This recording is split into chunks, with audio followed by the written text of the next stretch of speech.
Back with Bobby and JJ Radio. We have Mr. Dennis LaRue Jr. here of LDR, which is Leaders Develop Relationships. First of all, I want to say thanks, Dennis, for hanging out with us in the studio today.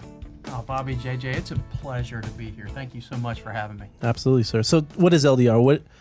What are you doing here in the San Antonio metro area? Oh, fantastic. LDR, you said, stands for Leaders Develop Relationships. Now, I'm retired Air Force. Mm-hmm. We've got, on our reports, we've got to capture 365 days worth of work in 13 lines. So we like to make up words and make up things. So LDR on any Air Force report stands for leader. It also, my initials are DRL. So it's a play on my initials. Right. And then we make up acronyms. And so you just said mine, Leaders Develop Relationships. Sure. So, and the number one relationship we need to develop is with ourselves first. It's hard to give what you don't have. If you don't know who you are, it's hard to develop others until you know where you're founded upon, your foundation. So that's where I went wrong, by the way. Oh, yeah, years ago. Step one. Yeah, and we can't even moonwalk back there. So what separates you? It's coaching in essence, right? Sure. So what separates you from all the other, because there's a lot of, business or development coaching out there. What do you feel separates you from your competition? I think what separates me from my competition is my number one strength is my instinctiveness and my intuitiveness. And I know in the moment to ask that question that unpeels the banana, if you will, or unpeels that onion to a new level, that reveals that level of awareness that just didn't exist before. That has been a strength over and over again that people have said, specifically of my coaching, is that of my instinctiveness, my intuition, and that's my heartbeat. It's just listening to your gut. Gotcha. Can you walk through the process? Say I wanted to get coached. What would I expect, and what would be the process of working with you? Working with me? Well, the first thing that I do is I want to meet with you first, because coaching's a relationship, and not all relationships, are like this. Mm-hmm. I mean, look at the divorce rates. Okay, not all relationships come together. So the first thing I want to do is they're mostly Bobby's fault. This is true. But what I want to find out is there a connection? Mm-hmm. Because there's a lot of people that I've found that when they get into that coaching relationship, they just start putting up the walls and the barriers. And what we're doing is we're agreeing to sit at the table. Mm-hmm. You're there, I'm here. And then we're agreeing to come to the middle, and that's where the magic happens. That's where you're going to get unstuck. That's where you're going to get that $1 million idea. By the way, that's not a guarantee that you're going to get $1 million idea, but what I'm saying is you're going to get that idea that's going to take you to the next level. So when we have that, if we're a match, then we'll get together and we'll lay out your top 5 things you want to work on. And here's the beauty of coaching.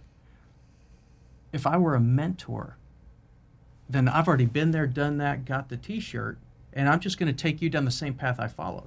As a coach, I haven't been there, done that, got the T-shirt. You're driving the train. It's your life, not mine. Mm-hmm. I'm just asking you the questions and helping you come to the answers that you already have within you. You just haven't tapped into that resource yet.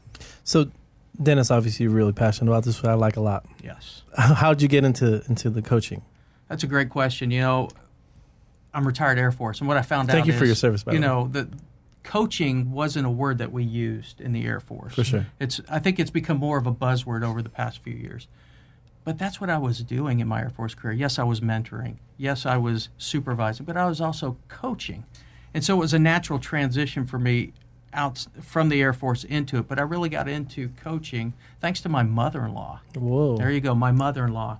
Talk about a paradigm shift right there. Sure. My mother-in-law actually got me certified with the John Maxwell team. That was my retirement gift from the Air Force from her. That's a great gift. Powerful gift. Kind of a cool gift. And so once I got into the John Maxwell team and really studied coaching, I'm like, that's my heartbeat. That's what I've been doing my whole life. I wasn't able to put a word to it. Because when you think of coaching, you're thinking of Coach Pop. You're thinking those football coaches that are yelling at you on the field on your two-a-days in the summer. Mm-hmm. But that's just sports coaching. This is a different type of coaching. Sure. Talk briefly, I know you took a pretty impactful trip to Paraguay. Yes, Paraguay. Yeah, talk about that a little bit. Well, as I mentioned with the John Maxwell team, John has been requested by several nations' presidents to come and transform their nation's leadership. And he mentioned Paraguay at my training event, and I said, that's me. That's what I signed up to do. I want to impact nations. And I didn't have the money at the time, but I got the money, built my business, got the money, went to Paraguay, and I watched from mom and pop shops to the U.S. Embassy to the president of Paraguay to healthcare professionals, the whole spheres of influence, if you will, being transformed by basic core values. I mean, it was incredible. And in that moment, when somebody comes up to you and they put their hands on your shoulders and they look you square in the eye and they say, Dennis, you are the answer to my dream. That's what I signed up for. For sure. That's never happened to Bobby, by the way, and probably never will. Nope. Just kidding. Hey, so this sounds like coaching. Obviously, why you should have a coach is to kind of, it's someone out there to get the most out of you. Talk about mastermind groups and how you're facilitating some of those in San Antonio real quick. Oh, outstanding. I've got one coming up this Thursday, helping people deal with failure. The time to deal with failure is not when it happens or afterwards. It's beforehand. There are some people that like to do things the hard way, and that's okay. We need to learn their stories. I'm not one of those guys. But these mastermind groups, what we do is we get together, and it's centered around the subject of failure, but then that's where, again, the magic happens. People start sharing their stories and sharing ideas and pouring into each other, and next thing you know, new levels of awareness are happening and people are changing. So like John Maxwell said, sometimes you win, sometimes you learn, right? Exactly. So how can people get a hold of you, Dennis, if they want to start some coaching with you? Awesome. Couple of ways. 210-232-4436 is my number. And also email me dennis.larue, L-A-R-U-E Jr. @gmail.com. Those are two great ways. Thanks, Dennis. We're going to take a quick break. Be right back. Bobby and JJ Radio.